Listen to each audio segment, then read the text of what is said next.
کونین کیا ہے خلد کا قبضہ لیے ہوئے. بزرگوں کا ذکر میں مناسب سمجھتا ہوں.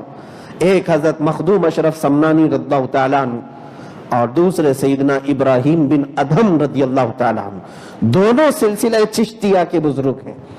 سلسلہ چشتیہ کے یہ دو بزرگ ایسے ہیں جنہوں نے پوری تاریخ میں ایک ایسا ریکارڈ قائم کیا ہے کہ ان کے پاس بادشاہت آئی تھی اور بادشاہت چھوڑ دیا انہوں نے. چھوٹی کرسی کی بات نہیں کر رہا ہوں، بادشاہت چھوڑ دیا. جس کو محلے کی کرسی مل جاتی وہ چپک کر بیٹھ جاتا ہے. پوری موت آنے تک تو سیاست سے چھٹی نہیں لیتے لوگ. دیکھتے ہوں گے آپ 90 سال کے ہو گئے، چلنے پھرنے کی طاقت نہیں، لیکن پھر بھی الیکشن کا ٹکٹ بھرنے کی خواہش ہے. وہ سیاست کسی کے اندر اگر گھل مل گئی ہے تو قبر کی مٹی ہی اسے پورا کر سکتی ہے. باقی یہاں سے اس کا سنیاس لینا بہت مشکل کام ہوتا ہے. یعنی حکومت کی تخت کو چھوڑ کر کے آ جانا معمولی کام نہیں ہے. اور یہ بادشاہوں کا حال ایسا ہے کہ الیکشن سے حاصل کی ہوئی سیٹیں نہیں تھی. ابراہیم بن ادھم ہو یا مخدوم اشرف سمنانی ہو، ان کی وراثت میں ملی ہوئی وہ سلطنت تھی. ان کے باپ بھی بادشاہ تھے. وراثت میں ملی ہوئی بادشاہت، دوسرا کوئی دعوے دار بھی نہیں تھا. یہاں 5 سال کی سیٹ کو نہیں چھوڑتے نا، وہ پوری لائف ٹائم کی سیٹ تھی ان کی، ان سے کوئی چھین نہیں سکتا تھا. لیکن ان چیزوں کو انہوں نے ترک کیا اور دونوں بزرگوں نے بادشاہت ترک کر دی، لیکن اللہ نے انہیں ایسی بادشاہت عطا کی کہ آج تک ختم نہیں ہوئی. ایسے بہت سارے بادشاہ آئے اور چلے گئے، تاریخ میں گم ہو گئے، لیکن یہ بادشاہ آج تک بادشاہت کر رہے ہیں، آج تک زندہ ہے. حضرت ابراہیم بن ادھم بلخ کے بادشاہ تھے. مخدوم اشرف سمنانی یہ خراسان کے بادشاہ تھے. خراسان ایران کا ایک علاقہ پہلے کے دور میں، اور اس کا دارالحکومت جو تھا، راجدھانی، وہ سمنان تھا. تو دونوں بزرگوں کی یعنی ملتی جلتی باتیں میں آپ کو بتا دوں.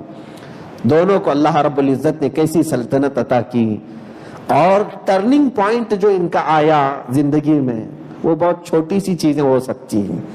میں یہ باتیں اس لیے ذکر کر رہا ہوں، شاید ہماری زندگی میں بھی اللہ تعالیٰ ایسی چیزیں بھیجتا ہے جب ہم کو پلٹ جانا چاہیے، جس کو کہتے ہیں ہم ٹرننگ پوائنٹ. یہاں سے ہمیں بدل لینا چاہیے راستہ. کی راہ کے تمہیں روی بترکستان است، یعنی کہا گیا ہے کہ کعبہ کی طرف جا رہا ہوں، کعبہ کی طرف جا رہا ہوں. چلے تو ہو تم، لیکن تم جس راستے پر چل رہے ہو یہ ترکستان جاتا ہے، کعبہ نہیں جاتا. تو جب تمہیں کوئی بتا دے کہ یہ راستہ ترکی کا ہے، کعبے کا نہیں ہے، تو تمہیں کرنا کیا چاہیے؟ بدل لینا چاہیے. راستہ بدل لو، ورنہ پھر بہت لمبا چلے جاؤ گے. اب ان اولیاء کے ساتھ کیا ہوا؟ ابراہیم بن ادھم یہ وقت کے شاہانہ کر و فر کے ساتھ اپنی سلطنت میں جلوہ گر رہتے تھے. ان کی سلطنت کا حال یہ تھا کہ لوگ آپ کے خوف سے کانپتے تھے، ڈرتے تھے. 2-3 واقعات آپ کے ساتھ ایسے پیش آئے کہ آپ کو بعض علماء سے ملاقات ہوئی. علماء نے کہا کہ آپ بادشاہ ہیں، ایمان والے ہیں، مسلمان ہیں، اللہ کا ذکر بھی کریں. تو یہ رات میں اٹھ کر کے ذکر کرنے لگے اور کہا میں ایسا بادشاہ نہیں ہوں جیسے عام لوگ رہتے ہیں. میں دن میں حکومت کرتا ہوں اور رات میں میرے رب کی عبادت بھی کرتا ہوں. عبادت میں ان کا دل بھی لگنے لگا. ایک دن رات کو اپنے حجرے میں نماز پڑھ رہے تھے، چھت کے اوپر کسی کے چلنے کی آواز آئی. بادشاہ کے محل پر چھت کے چلنے کی آواز آئی تو آپ فوراً حکم دیتے ہیں کہ اس وقت رات کو کون چھت پہ چڑھا ہوا ہے. جیسے ہی دیکھا گیا کہ ایک دیہاتی شخص تھا، درویش، وہ چھت پر چڑھا ہوا ہے. بادشاہ کے محل میں آیا کیسے، چڑھا کیسے، اسے لایا گیا. بادشاہ نے پوچھا کیا کر رہے تھے یہاں چھت پر؟ کہا میرا اونٹ گم ہو گیا ہے، میں ڈھونڈنے کے لیے آیا تھا. اونٹ میرا گم ہو گیا ہے، میں تلاش کرنے کے لیے آیا اوپر. کیا یہ عقل میں آنے والی بات ہے کہ اونٹ چھت پہ چڑھے گا کیسے؟ آپ بھی تو سوچیں. بادشاہ نے کہا کہ میاں ہوش میں ہو، عقل میں ہو، تمہارا اونٹ گم ہو گیا تو جنگل میں تلاش کرو، کھیتیوں میں جاؤ. یہ بادشاہ کے محل کی چھت پر تمہارا اونٹ کہاں سے آ گیا؟ اس درویش نے پلٹ کر کے اتنا ہی کہا اچھا میاں جب میرا اونٹ اس محل کی چھت پہ نہیں مل سکتا تو تیرا خدا اس محل میں کیسے ملے گا تجھے؟ تو جس خدا کی بات کر رہا ہے کیا تجھے وہ اسی محل میں مل جائے گا؟ وہ کہہ کر کے چلا گیا۔ یہ زندگی میں کبھی کبھار ایسی باتیں آتی ہیں جو ٹچ کر جاتی ہیں دل پر۔ آپ کو بے قراری بڑھ گئی، دل میں بے قراری بڑھی، کہا کہ جس نے کہا مجھے صحیح اتنے شاہانہ کر و فر کے ساتھ میں جو انتظامات کے ساتھ چل رہا ہوں اور پھر دعویٰ کرتا ہوں کہ میں اللہ کو راضی کر رہا ہوں، کیسے ہو سکتا ہے؟ اسی غم میں دوسرے دن دربار خلافت میں بیٹھے تھے، ایک اور فقیر وہاں جنگ یعنی لڑائی کر رہا تھا وزیروں کے ساتھ، سپاہیوں کے ساتھ، کہ مجھے بادشاہ سے ملنا ہے، بادشاہ سے ملنا ہے۔ کہا آپ بتاؤ تمہارا کیا معاملہ ہے، ہم پہنچا دیں گے۔ اس نے کہا نہیں، مجھے سیدھے بادشاہ سے بات کرنی۔ تو بادشاہ کو جب کہا گیا ابراہیم بن ادھم کو ایک درویش فقیر جو ہے لڑ رہا ہے، وہ آپ کے پاس آ کر کے کچھ کہنا چاہتا ہے، کہا لاؤ اس کو سامنے لاؤ۔ آیا وہ فقیر، آتے ہی کہا کہ اے صاحب مجھے اس گیسٹ ہاؤس میں ایک روم چاہیے۔ یہ جو محل ہے اس کو وہ کیا کہہ رہا ہے فقیر، اس گیسٹ ہاؤس میں، یہ مہمان خانے میں مجھے 2 دن کے لیے کرائے پہ روم چاہیے۔ بادشاہ جلال میں آیا، اتنا بڑا عالی شان محل ہے، اگر اس کو کوئی کہے گیسٹ ہاؤس تو کیا یہ توہین نہیں ہے؟ بادشاہ نے کہا تجھے یہ گیسٹ ہاؤس دکھتا ہے؟ مہمان خانہ ہے، مہمان خانہ ہے، یہ بادشاہ کا محل ہے۔ اس فقیر نے کہا ناراض نہ ہو بادشاہ سلامت، آپ سے پہلے یہاں کون تھا؟ کہا میرے باپ تھے۔ کہا ان سے پہلے کون تھا؟ کہا دادا تھے۔ کتنے سال؟ اتنے سال وہ تھے، اتنے سال وہ تھے۔ ان سے پہلے اس محل میں ایسے ہی چلا رہا ہے؟ کہا تو کہا پھر فرق کیا ہے؟ مہمان خانے میں بھی کوئی مہمان 2 دن رہتا ہے، کوئی 3 دن رہتا ہے، کوئی 4 دن رہتا ہے۔ مہمان خانے میں اور اس میں فرق کیا ہے؟ آپ لوگ تھوڑا لمبا سال تک جی رہے ہیں یہاں پر، اور مہمان خانے میں کوئی مہمان 2 دن 3 دن ٹھہرتا ہے، اس کا اپنا نہیں ہوتا۔ میں نے اگر آپ کے محل کو مہمان خانہ کہا تو کیا برا کہا؟ ابراہیم بن ادھم نے معاف کیا، کہا اس فقیر کی بات میں اثر ہے، اس فقیر کی بات میں اثر ہے۔ اسی وقت دربار خلافت ختم کیا اور چلے آئے۔ اندر گھر میں آئے اور بڑی بے چینی لوگوں نے کہا کہ چلو یہ تمہاری طبیعت کی جو ملال پن ہے، آپ جو کبیدہ خاطر ہیں، شکار کر کے آتے ہیں، شکار پر کھیل یعنی بادشاہوں کا ایک مزاج بھی رہتا تھا، شکار پر گئے، واپس جب آئے تو ایک اور واقعہ پیش آیا گھر میں۔ یہ دیکھیں کنٹینیو اللہ تبارک و تعالیٰ جب کسی کو پلٹنا چاہتا ہے تو پے در پے اس کے پاس کچھ نہ کچھ چیزیں بھیجتا ہے۔ جب بادشاہ ابراہیم بن ادھم واپس گھر آئے اپنے سلطنت پر، اپنے شاہی محل میں، تو دیکھا ان کے کمرے کی صفائی کرنے والی جو کنیز ہے، خادمہ، وہ بادشاہ کے گدے پر سوئی ہوئی ہے۔ کام کرتے کرتے اس نے سوچا ہوگا ٹرائی کر کے دیکھو، اتنا نرم گدا کبھی زندگی میں سونے کا موقع تو نہیں ملتا، آج بادشاہ ہے نہیں، سو کر کے دیکھ لیتے ہیں۔ وہ سوئی تو نیند آ گئی اس کو۔ اب بادشاہ آ گیا، جیسی بادشاہ کی نظر پڑی، ایک کام کرنے والی بادشاہ کے بستر پہ کیسے سوئی؟ آتے ہی غصے میں آرڈر دیا اور جلاد آیا، اس کنیز کی گستاخی اور اس کی توہین پر اسے سزا کا حکم ہوا۔ اس کو لایا گیا، اس کنیز کو کوڑے مارنے شروع ہو گئے کہ یہ گستاخی، یہ توہین ہے، بادشاہ کے بستر پر کام کرنے والی کیسے سو گئی؟ جیسے ہی اس پر کوڑا پڑا، 1 پڑا کہ 2 پڑا، تو وہ ہنسنے لگی۔ غم میں رونا چاہیے، مار جب پڑ رہی ہے تو روئے، چلائیں۔ وہ کنیز ہنسنے لگی، بادشاہ نے رکوا دیا ابراہیم بن ادھم، روکو، کوڑے، اس کا عجیب حال ہے، اس کو کوڑے مار رہے ہیں، یہ ہنس رہی ہے۔ سنیے توجہ سے بات، اس کنیز کو پوچھا گیا کہ تجھے تو رونا چاہیے، کوڑے پڑ رہے ہیں، تو ہنس رہی ہے؟ اس کنیز نے جو ایک علمی جواب دیا جو دل کو چھونے والا تھا، اس نے کہا بادشاہ سلامت، میں کوڑے کی وجہ سے نہیں ہنس رہی ہوں، یہ بستر اتنا منحوس ہے کہ میں 1 گھنٹہ سوئی تو مجھے کوڑے پڑ رہے ہیں، جو روز سوتا ہے اس کے ساتھ کیا ہوگا؟ اس بستر پر جو روز سوتا ہے اس کے ساتھ کیا ہوگا پتہ نہیں، اس لیے مجھے ہنسی آ رہی ہے۔ اسی وقت بادشاہ نے اپنا کمرہ چھوڑا، سلطنت چھوڑی، لباس اتار دیا اور نکل پڑے روتے ہوئے۔ یہ ابراہیم بن ادھم تھے، ان کو تارک السلطنت کہا گیا، سلطنت کو ٹھوکر مارتی کہ جو بے مزہ بستر ہے اسے چھوڑو، نکل آئے. پھر ایسی حالت آپ کی زندگی گزارنے لگے، باغیچے میں، انار کے باغیچے میں کام کرنے لگے. 12 سال تک کام کیا.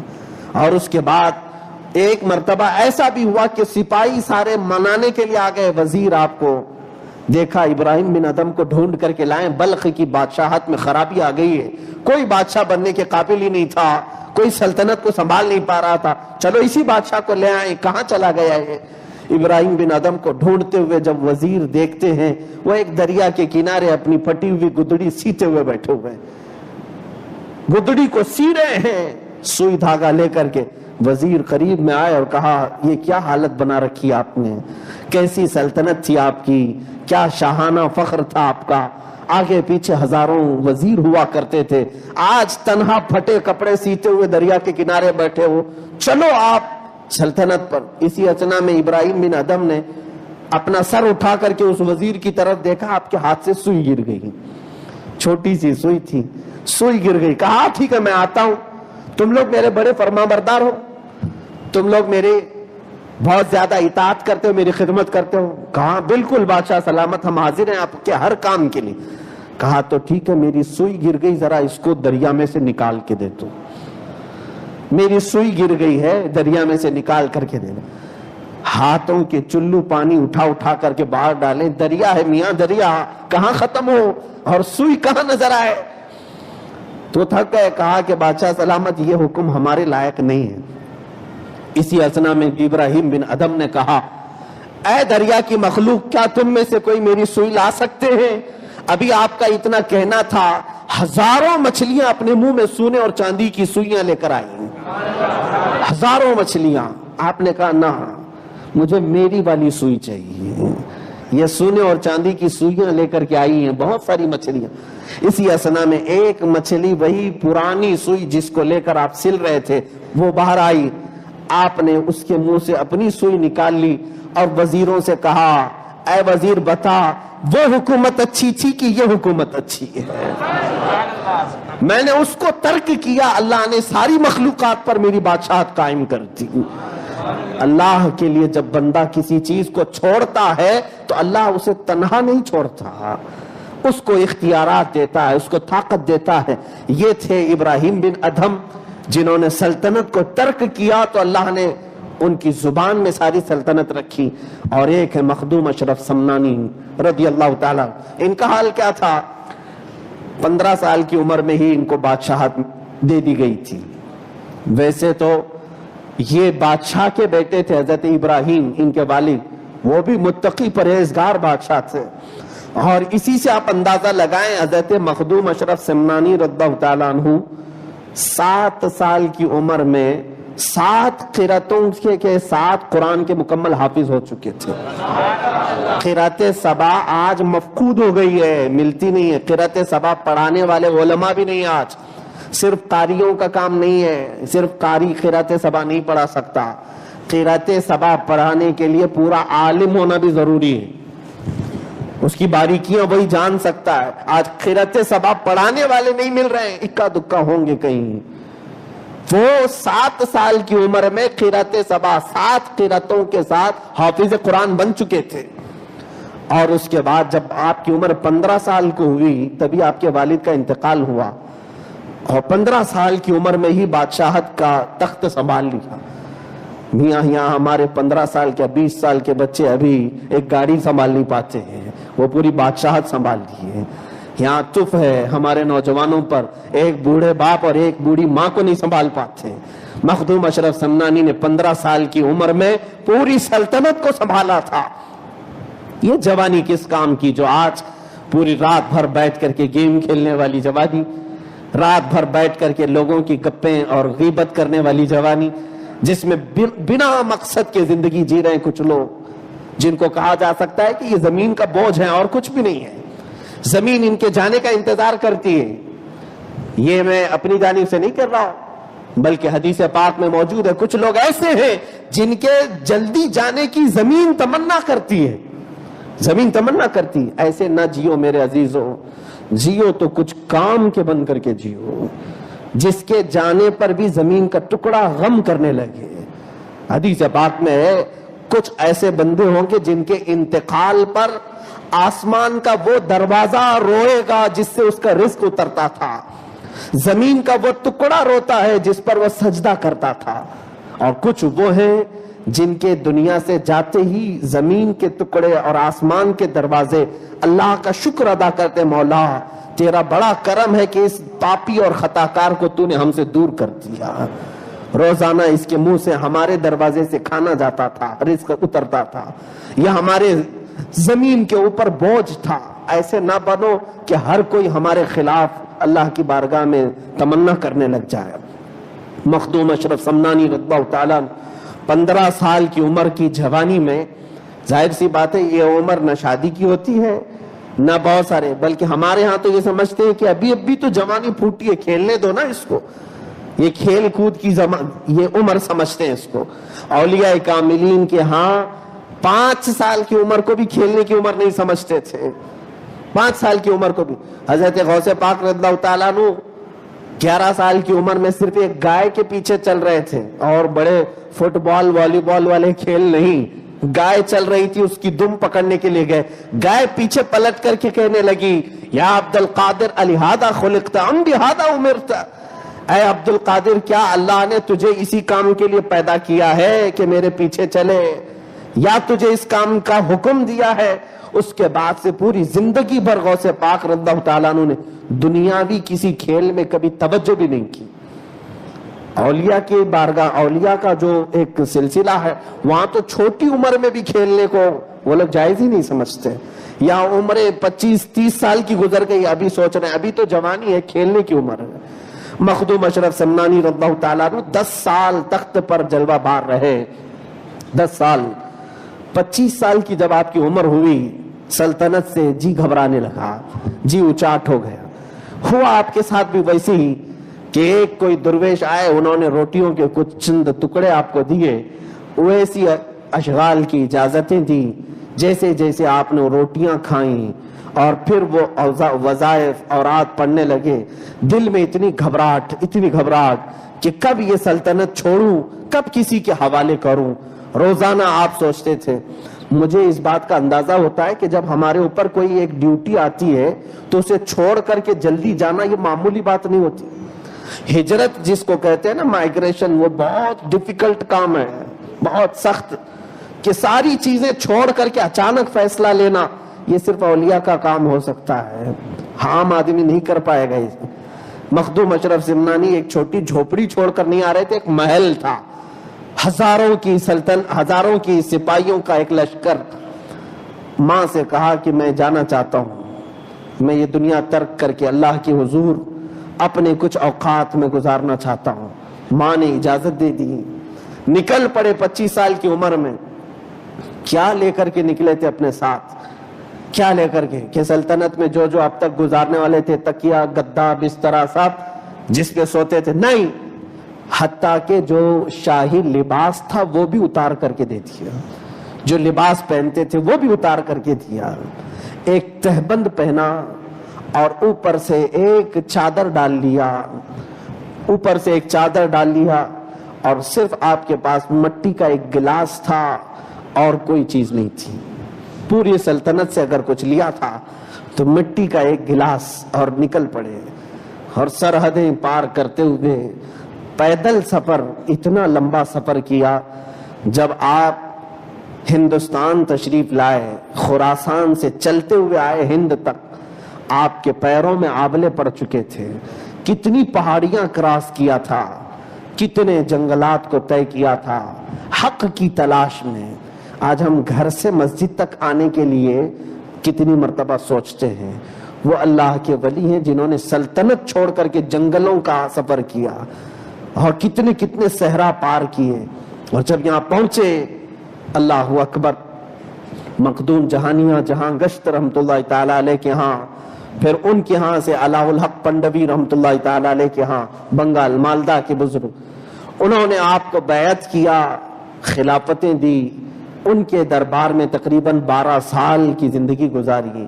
مخدوم اشرف سمنانی رضی اللہ تعالیٰ عنہ کو پھر وہاں سے ان کے پیر و مرشد نے ولایت جونپور جو آج کے چوچا شریف ہے، پہلے یہ جونپور کا علاقہ کہلاتا تھا، اس علاقے میں روانہ فرمایا کہ جاؤ، تمہارا حق وہیں رکھا گیا ہے۔ بلکہ ان کے پیر و مرشد نے کہا کہ اے اشرف، تمہیں معلوم ہے تمہاری قبر کہاں بننے والی ہے؟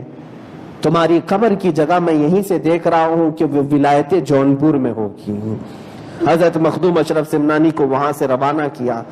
اب جب یہ سارے وظائف، اوراد اور مجاہدات کے بعد آئے تھے، ایک وہ بادشاہت جو سمنان کی تھی، جو کہتے تھے وہ سپاہی کرتے تھے، جس کا آرڈر دیتے تھے وہ سپاہی کیا کرتے تھے۔ اب یہاں تنہا آئے ہیں، تنہا سب چھوڑ کر، لیکن اللہ رب العزت نے زبان کی تاثیر ایسی عطا کی، اللہ اکبر۔ دو چند مثالیں میں دے کر کے رخصت ہو جاؤں گا۔ مخدوم اشرف سمنانی رضی اللہ تعالیٰ عنہ جب آئے، آپ کا حال یہ تھا کہ جس طرف سے گزرتے تھے لوگ جوق در جوق آپ کو ملنے کے لیے آتے تھے، اور کئی غیر مسلم ایسے کہ جنہوں نے صرف چہرے مبارک کو دیکھ کر کے ایمان قبول کیا۔ آپ نے ان کو تبلیغ نہیں کی، آپ نے ان کو بلایا نہیں، لیکن چہرے پاک کی روحانیت اور نورانیت نے ان کو اتنا متاثر کیا کہ وہ اسلام میں آئے۔ ایک علاقے میں گئے تھے آپ، وہاں پر سیدنا مخدوم اشرف سمنانی رضی اللہ تعالیٰ عنہ، علاقے کا نام کچھ ظفر آباد ایسا کچھ نام ہے، میرے ذہن میں حاضر نہیں ہے، یوپی کا ایک علاقہ، اس گاؤں میں مسلمان تھے پہلے سے۔ حضرت مخدوم اشرف سمنانی رضی اللہ تعالیٰ عنہ اپنے 5-6 مریدین کے ساتھ گئے تھے۔ اس گاؤں والوں نے کچھ آپ کی خاطر خاص ضیافت نہیں کی، کچھ بھی نہیں کیا، اور دوسرے دن صبح رات بھر بھوکے سوئے آپ اور آپ کے مریدین۔ صبح کو ایک ہندو کو پتا چلا کہ ایک بڑے بزرگ آئے تھے گاؤں میں، اور کوئی مسلمان نہ انہیں کھانا کھلایا نہ عیسائی سے مہمان نوازی کی۔ تو صبح وہ حاضر ہو کر کے کہتا ہے مخدوم اشرف سمنانی سے، تھوڑا سا وقت آپ مجھے دے دیں، میرے پاس جو ناشتے کا سامان ہے میں لے کر حاضر ہو جاؤں گا۔ آپ نے کہا ٹھیک ہے، اجازت دی۔ وہ گیا اور جا کر کے اپنی گائے ذبح کی، اور اس کا گوشت لے کر کے مخدوم اشرف سمنانی اور ان کے مریدین کے پاس حاضر ہوا۔ جو تھا پیش کیا، اس نے کھلایا۔ حضرت مخدوم اشرف سمنانی رضی اللہ تعالیٰ عنہ نے صرف اتنا فرمایا کہ اس علاقے کے جو مسلمانوں کو اللہ نے دولت دی تھی وہ ہم نے تمہارے طرف منتقل کر دیا، تم لوگوں کی طرف منتقل کر دیا۔ تاریخ گواہ ہے کہ وہاں جو نام کے مسلمان تھے سب ایسے برباد ہو کر چلے گئے، کچھ تو گمراہ ہو کر کے مر گئے، کچھ بے حالی میں قحط سالی میں مر گئے، اور جو نان مسلم تھے، جو ہندو تھے، اللہ رب العزت نے انہیں ایمان کی دولت عطا فرمائی، اور سب اپنے علاقے کے بڑے امیر ہوئے، یہاں تک کہ آج تک وہ گاؤں موجود ہے۔ آج تک اس گاؤں والوں کے پاس تاریخ اب بھی موجود ہے۔ ایک درخت حضرت مخدوم سمنان رضی اللہ تعالیٰ عنہ نے اپنی جانب سے غالباً وہ مسواک کر کے انہیں دیا تھا، تو درخت اتنا بڑا تھا کہ 12 بیگھے پر ایک درخت صرف پھیلا ہوا تھا، 12 بیگھے پر ایک درخت، اور منع فرمایا گیا تھا کہ اس کو کاٹا نہ جائے۔ ان گاؤں والوں نے کاٹا تو اس کے نقصانات بھی ہوئے، لیکن بہرحال آپ کی زبان کی یہ تاثیر کہ جب کچوچا شریف میں آئے تو ایک بزرگ وہاں پر تھے ظفر آباد میں، چراغ ہند نام تھا، ان کو چراغ ہند کہہ کر کے جانتے تھے لوگ، بڑے مشہور بزرگ تھے، اور ان کا بھی ایک سلسلہ تھا، سلسلہ سہروردیہ کے بزرگ، اور ان کے کشف و کرامات بھی مشہور تھے، لوگ دور دراز سے ان کے پاس بھی آتے تھے۔ لیکن جب مخدوم صاحب پہنچے وہاں پر، مخدوم اشرف سمنانی رضی اللہ تعالیٰ عنہ، تو لوگوں کا جم غفیر ادھر ہونے لگا۔ اب سنیے، ایک مسئلہ ایسا آیا، کبھی کبھار ایک مرید دو پیروں کے بیچ میں پس بھی جاتا ہے۔ ایک مولانا کبیر الدین رحمت اللہ علیہ، وہ 20-22 سال کے قریب کے کچھ جوان تھے، یا اس سے بھی کم کی جوانی تھی آپ کی۔